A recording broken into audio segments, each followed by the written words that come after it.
Tonight on the record, Ohio Governor 2016 presidential candidate John Kasich is here. Now he's hitting the road. Where is the governor going? He'll tell you in moments. But first, all eyes on Congressman Paul Ryan. Many Republicans begging the former vice presidential candidate to run for Speaker of the House.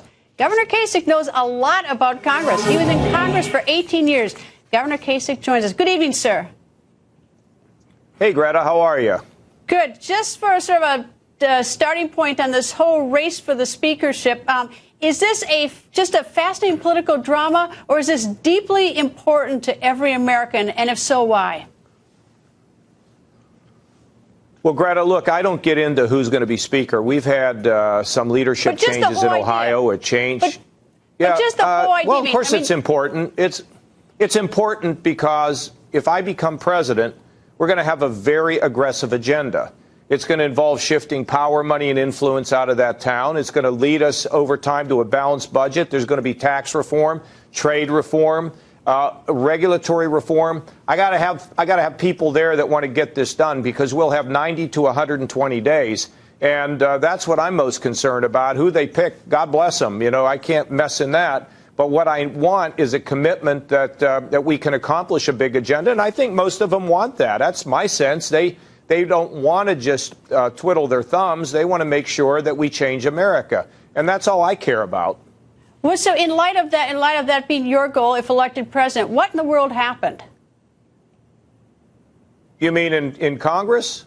Yeah, I mean, like this. I mean, this is a situation where the current speaker wants out. They've got no one who really is sort of leading the pack to get 218 votes. You were a committee chairman. They're hounding Paul Ryan tonight. They've even got Governor Mitt Romney calling. I mean, this has gotten quite a situation as chaos on Capitol Hill.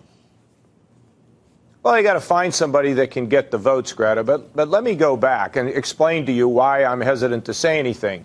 We changed the speaker. We had to have a new speaker in the Ohio House in my state. We've had a change of who the Senate president is.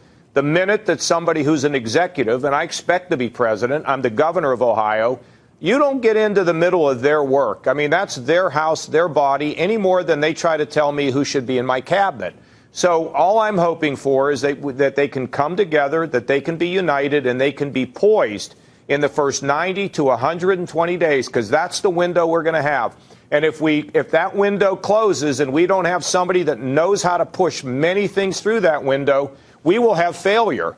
And so all I'm interested in is not the bickering or the fighting or the internal divisions or whatever. I just want to get things done, both through the House and through the Senate. And frankly, I think over in the Senate, they need to get rid of the filibuster. They ought to keep the filibuster for judges and some of their internal matters. But the idea that you have 60 votes to accomplish anything, that's prehistoric. It doesn't fit the change that we need in the 21st century. That is a big deal. I mean, we're focusing on the speaker, absolutely a big deal. But the Senate has to do away with the filibuster, because you can have a couple people blocking everything over in the United States Senate. It took them a couple months, I'm told, to pass a program to stop human trafficking. I mean, things shouldn't be held up like that, because this is the 21st century, and they're acting like, you know, we're like the 10th century.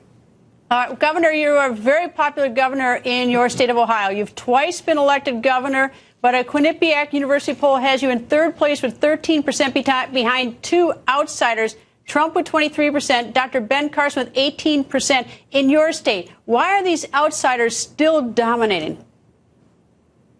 Well, because we're still in the American Idol primary. And look, I'm not worried. When we get to Ohio, I will win Ohio. And you know what my approval ratings are there now. They're sky high.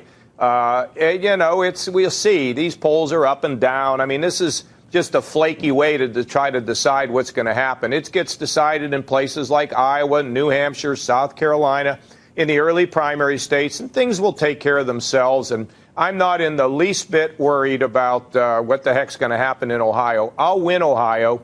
And I'll tell you one thing, the Republicans better be careful, because if we nominate somebody that can't win Ohio, guess what? We won't win the White House. All right. Your plan is to get on a bus and start a bus tour. Tell me what the campaign plan is over the next couple of days.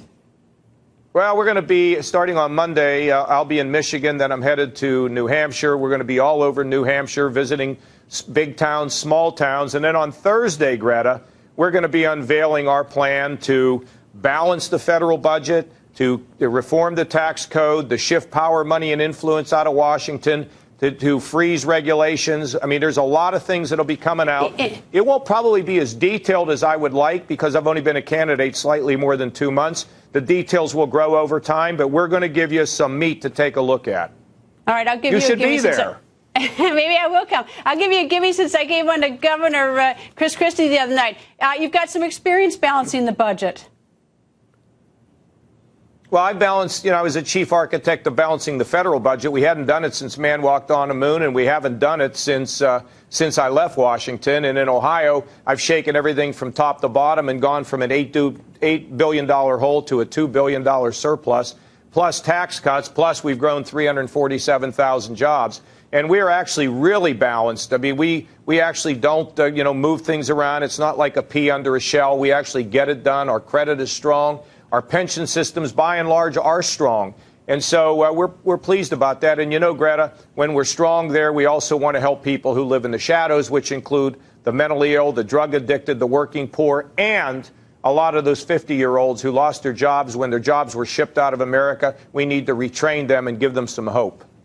Governor, nice to see you. Maybe we'll catch up with you when you're on that bus trip. It's a fancy new bus. I hope so, Greta. It's going to be exciting. Thank you.